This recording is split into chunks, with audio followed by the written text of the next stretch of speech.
Welcome back to the show. Thrilled to have Issa here from 95.7 co-hosting while Natalie's off. Thanks for doing this. Of course. It's a treat to have you. We're talking about gals today who want to be taken seriously. You might want to think more carefully about how you're talking. Yeah. And it's like when I had this garden party for my father's birthday, right? People came that did not RSVP. So I was totally bugging. I had to haul ash to the kitchen. Our producer loves that movie. He airs that clip every chance he gets. Our expert in the house talking about how women actually hurt their credibility by saying things the way they say. Audrey Nelson, a relationship expert, the author of Code Switching, How to Talk So Men Will Listen. I love the title. Yes.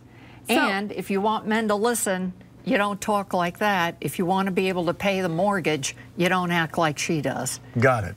Let's get straight to it. First of all, you were telling us earlier, do not dumb yourself down when you're talking to a man. Don't dumb yourself down. That's also married a little bit to the learned helplessness syndrome. Give me an example. So we're waiting for John Wayne to come in and save us. So I'm smart. I know the answer. And I go, I'm just not sure I could figure this out. And everybody's like, this is your area of expertise.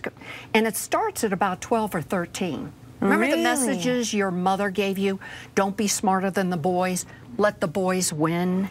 And then they grow up and they're in the boardroom and they're still doing it. We dumb ourselves down. We act stupid. We act like we don't know the answer. Now, what about using qualifiers, like not to use qualifiers or disclaimers? Qualifiers and disclaimers. Usually a disclaimer, it's a linguistic phenomena, is embedded in the qualifier, sounds like this.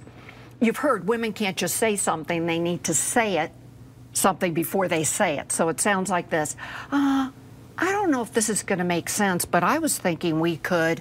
Well, if you don't think it's going to make sense, why are you wasting my time on it?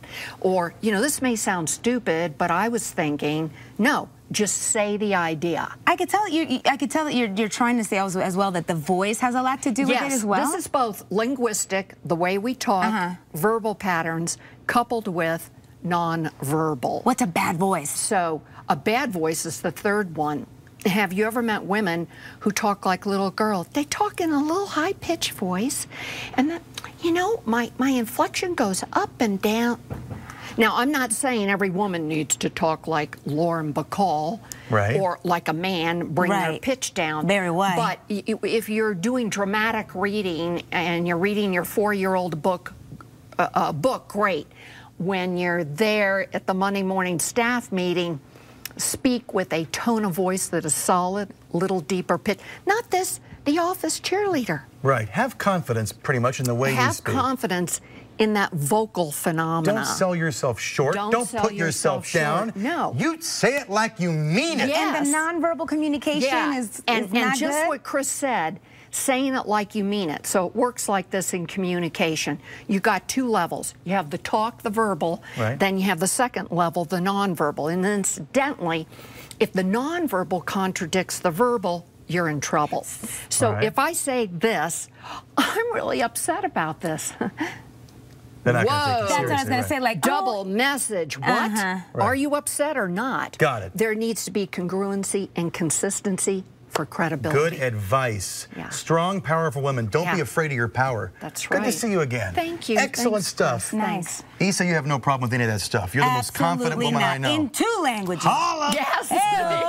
More after the break. Stick around.